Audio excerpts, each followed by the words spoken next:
Merci de nous rejoindre sur Télé 50 pour vous informer. Contre toute attente et devant le feu des FARDC, il y a un an, le M23 a été défait par l'armée loyaliste appuyée par les éléments de la MONUSCO à travers l'opération Pomme Orange.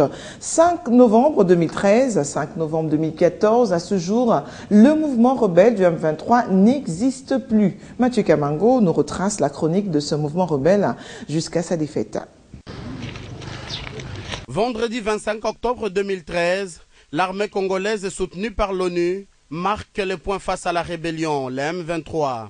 Les principales bases arrières de ces mouvements rebelles sur le territoire congolais tombent. Il y a encore quelques semaines, les rebelles contrôlaient un large territoire de la province du Nord Kivu. Nous sommes d'équerre vraiment avec la population de Goma. Nous sommes calmes et toutes les activités veulent reprendre. Tout est parti par la signature de l'accord cadre d'Addis Abeba par 11 pays africains pour la pacification de l'Est, le 24 février 2013. 19 mars de la même année, la guerre des chefs au sein du M23, débouchant sur la présentation spontanée de Bosco Taganda à l'ambassade des États-Unis à Kigali. Il est transféré à la CPI pour crimes de guerre et crimes contre l'humanité. Mois d'octobre de la même année, les combats reprennent après 2 mois de trêve avec l'armée et la brigade d'intervention de l'ONU. Et le 4 novembre 2013, le gouvernement congolais annonce sa victoire militaire totale sur les rebelles, les M23, après la chute des 2 derniers repères de la rébellion dans les montagnes du Nord Kivu. 5 octobre 2013, annonçait publiquement le M23 la fin de sa rébellion et la poursuite de ses revendications par les moyens purement politiques. Une année après sa mise en déroute, le M23, toujours non démobilisé, il y a des risques que ces mouvements se reconstituent et tentent de nouvelles aventures criminelles sur le territoire congolais si ce processus tarde à se matérialiser. La fin du M23 a consacré un échec à l'impérialisme sur notre pays. Cette date est une date très significative parce qu'elle est venue stopper le processus de balkanisation de notre pays. Une rupture à l'exploitation excessive caractérisée par un pillage systématique de nos ressources. Mais aujourd'hui, la province du Nord Kivu est toujours victime d'attaques criminelles d'autres groupes armés actifs dans cette partie du pays. Aussi, le M23 défait, mais ces hommes n'ont jamais été démobilisés. Kinshasa devait mettre tout en œuvre pour capitaliser cette victoire un an après et imposer la paix définitivement dans la partie est de la RDC. Dans l'actualité également, la jeunesse de la majorité présidentielle, ville de Butembo, dénonce l'intoxication entretenue dans le Grand Nord pour s'insurger contre les tueries. Déclaration faite à la presse ce mercredi par cette structure politique qui condamne la réaction des manifestants qui s'en prennent aux infrastructures et biens publics, mais aussi aux insignes de certains partis. Ces manifestants, visiblement manipulés, s'attaquent même aux innocents, déplore la jeunesse de l'AMP. La jeunesse de la majorité de l'entrée de Butembo motive sa déclaration par une manifestation violente vécue à Béni dimanche, puis à Butembo lundi et mardi dernier. Puis à Béni, les manifestants qui s'insurgeaient contre le massacre de cette personne au quartier Monkene ont détruit un monument et brisé le vitre de la mairie avant de s'apprendre au drapeau de parti politique. De la ville de Butembo, par contre, des étudiants pour la plupart ont perturbé 2 jours durant des activités scolaires et commerciales au centre-ville. Avec dans le rang des enfants dont l'âge varie entre 4 et 14 ans, les manifestants scandaient aussi des chansons hostiles à certaines contre les autorités du pays. Forcément que dénonce la jeunesse de la MP Butembo, surtout à cette période où tout le monde parlerait un même langage pour contrer l'ennemi et filme cette structure. Son président Isaac Zahiko parle de l'intoxication qui est une stratégie utilisée par l'ennemi pour réussir son coup en opposant la population à son armée et à son gouvernement.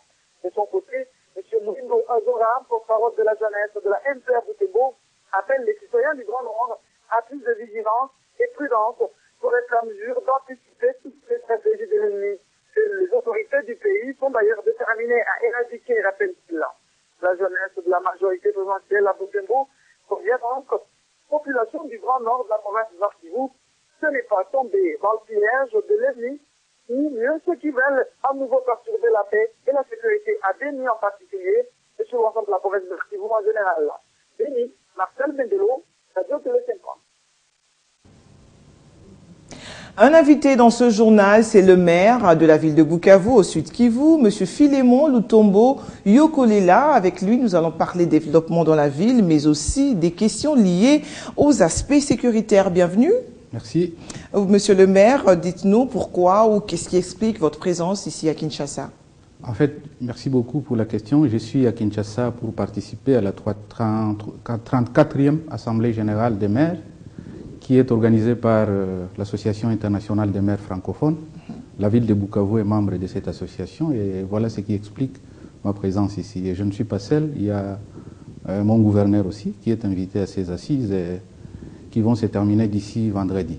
Alors vous êtes maire donc de Bukavu, dites-nous un peu comment se porte cette grande ville, l'une des grandes villes de la RDC.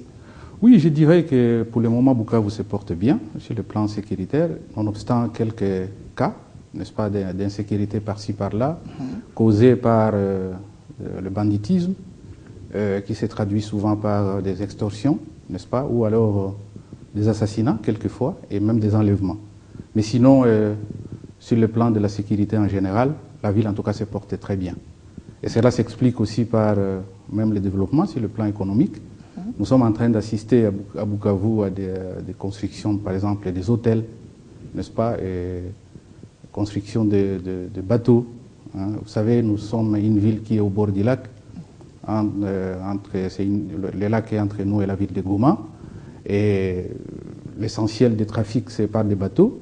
Et donc, il y a franchement aujourd'hui ces bombes de construction de bateaux.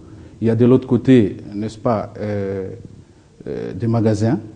Donc vous dites que la ville est en train de renaître. C'est en train de renaître sur le plan économique et ça, c'est la satisfaction de nous autres qui dirigeons la ville. Alors, les problèmes interethniques ont toujours alimenté des conflits à Bukavu, ça nous le savons. Est-ce qu'aujourd'hui, on peut parler d'une certaine paix qui existe au sein de cette ville? Oui, c'est vrai, il y a une certaine paix. Moi, je ne dirais pas que nous viendrons à bout. Une paix sociale, hein? Oui, une paix sociale. Je ne dirais pas qu'un jour nous viendrons à bout totalement, n'est-ce pas, de ces problèmes d'ethnicité. Mais je dois reconnaître franchement en tant que maire de la ville qu'il y a beaucoup d'efforts qui sont en train d'être faits par d'abord son Excellence, Monsieur le Président de la République, qui s'y implique, n'est-ce pas, ardemment, mais aussi le gouverneur de province. Nous avons eu la chance d'avoir au niveau de la province un gouverneur qui fit, n'est-ce pas, le conseiller politique et diplomatique du chef de l'État ici, donc un diplomate, n'est-ce pas, de carrière. Et donc, il est en train de mettre tout son talent en œuvre pour pouvoir résoudre cette question. C'est vrai que, bon, par-ci, par-là, on peut encore, n'est-ce pas, voir de petites difficultés, parce que c'est comme je venais de le dire, on ne viendra jamais à bout, n'est-ce pas, de cette question. Chaque communauté a, n'est-ce pas, certaines réalités. Non seulement certaines réalités, mais aussi chaque communauté a ses, comment dire, des gens qui sont là à raviver, n'est-ce pas, ces conflits, n'est-ce pas, entre communautés. Mais bon, il faut compter avec, mais l'essentiel, c'est de dire les gros, n'est-ce pas, de chaque communauté a compris que cette question-là le temps nous est compté. Vous avez parlé, vous avez évoqué tout à l'heure le gouverneur du Sud Kivu, j'allais dire du Kasaï, le gouverneur du Sud Kivu, Marcelin Sichambo, pour qui on évoque une certaine décadence. Est-ce vrai? Bon, décadence, il faut, je crois, se rendre sur les lieux à Bukavu pour vérifier ça. Moi, je ne suis pas là, je ne suis pas le porte-parole de son Excellence, Monsieur le Gouverneur. Non, c'est pas en tant que porte-parole, vous êtes maire de la ville. Oui, je suis maire de la ville et je peux vous dire qu'aujourd'hui, la cote, n'est-ce pas, du gouverneur Marcelin Sichambo et si elle était à 20%, aujourd'hui peut-être qu'elle est passée même à 80% au niveau de la ville et même de toute la province du Sud Kivu. Compte tenu, n'est-ce pas, de ce qui est en train de se faire dans la ville, la matérialisation du vœu du chef de l'État par rapport à la révolution de la modernité. Il faut dire que le gouverneur de province, de la province du Sud Kivu, c'est un exemple dans ce sens-là et nous ne pouvons que, n'est-ce pas, les féliciter à partir du moment où on est devant la télé 56. Merci Philémon Lutombo Yokolela. Je rappelle que vous êtes maire de la ville de Bukavu. Bukavu, une des villes du Sud Kivu. Merci beaucoup. Je vous l'annonçais en titre, le chef de l'État, Joseph Kabila, nommé en octobre dernier les membres de l'ONIP, Office national d'identification de la population, structure sous tutelle du ministre de l'Intérieur chargé d'effectuer le recensement de la population. À ce jour, ces membres se disent prêts au travail pour lequel ils ont été nommés. Ils l'ont dit à l'issue d'un échange ce mercredi avec le ministre de l'Intérieur. L'ONIP est un établissement public placé sous la tutelle du ministre de l'Intérieur. Il était donc tout à fait normal que nous puissions avoir cet échange pour pouvoir partager une vision d'ensemble. Geneviève Inagossi est la présidente du conseil d'administration et c'est elle qui conduisait la délégation au cabinet du ministre de l'Intérieur. Après nomination, l'heure est au passage à l'action pour l'Office national d'identification de la population de par sa mission principale que l'ex-ministre du genre maîtrise très bien. Les missions, c'est quoi entre autres? C'est d'abord l'identification systématique et effective de la population, la constitution et l'entretien du fichier général de la population, mais également la délivrance de la carte d'identité nationale. Mais alors, qu'en est-il des priorités? Nous allons commencer par préparer des textes fondateurs, c'est-à-dire qui permettent le fonctionnement de l'ONIP. Le décret est là, mais après le décret, il faut avoir un règlement intérieur, il faut avoir un cadre organique, il faut préparer un règlement financier, il faut préparer les statuts du personnel et faudra-t-il qu'il y ait la toute première réunion du conseil d'administration. L'équipe devra travailler dur puisqu'après le recensement général de la population et de l'habitat étant attendu dans le pays, c'est à elle que reviendra la charge de l'identification. Identification qui va concerner les Congolais vivant à l'intérieur comme à l'extérieur du pays, de même pour les étrangers se trouvant sur le territoire. Et bien évidemment, de là, le pays pourra enfin octroyer des cartes d'identité. Direction le Katanga, la ville de Lubumbashi a accueilli dernièrement une manifestation dénommée Festival Maendeleo, manifestation à l'issue de laquelle le docteur Noah a été honoré avec un diplôme d'excellence pour sa spécialité dans la réparation gratuite des fistules, spécialité reconnue par plusieurs patientes. Suivez. Docteur Noah Mutangala est un jeune médecin congolais de 44 ans qui a déjà opéré gratuitement plus de 250 femmes malades de la fistule vésico-vaginale au Katanga. Formé à la polyclinique de Pandi à Bukavu, des mains du célèbre docteur Denis Mukwege, dit réparateur de femmes, Noah Mutangala fait de nos jours figure de proue au Katanga en ce qui concerne la réparation de la fistule. C'est à ce titre humanitaire qu'il a attiré l'attention des membres du festival Maendeleo qui lui ont décerné un diplôme d'honneur. Après cette cérémonie organisée à sa polyclinique, le réélu, surnommé le Mukwege Katangé, a eu quelques mots à l'endroit de l'Asbel qui a jeté son dévolu sur lui. Le mot merci n'a pas de dimension assez reconnue par rapport à la journée.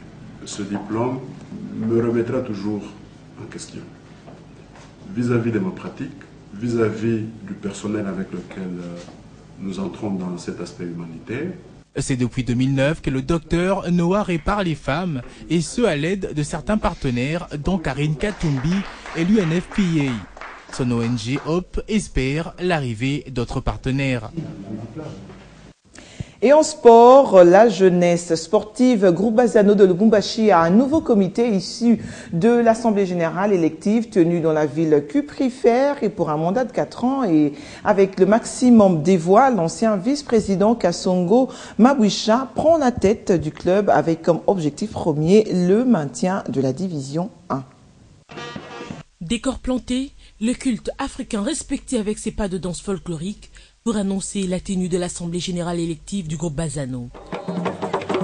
Dans la salle, membres actifs du club, délégués des entités sportives locales et nationales, représentants des clubs locaux, tous ont répondu présents à cette assemblée avec un point à l'ordre du jour, les élections à la tête du club. Et bien avant, l'assistance a validé les démissions de certains membres de l'ancien comité, mais aussi examiné les démissions des membres qui ont brillé par leur absence tout au long de leur mandat. Aussitôt approuvé, un comité électoral a été mis en place pour diriger ces élections. Après vote, C'est Kassongo Mamboucha qui était le président du club à l'unanimité de voix, soit 20 sur 20. Il cède sa place de vice-président à Richard Kininda, qui a signé son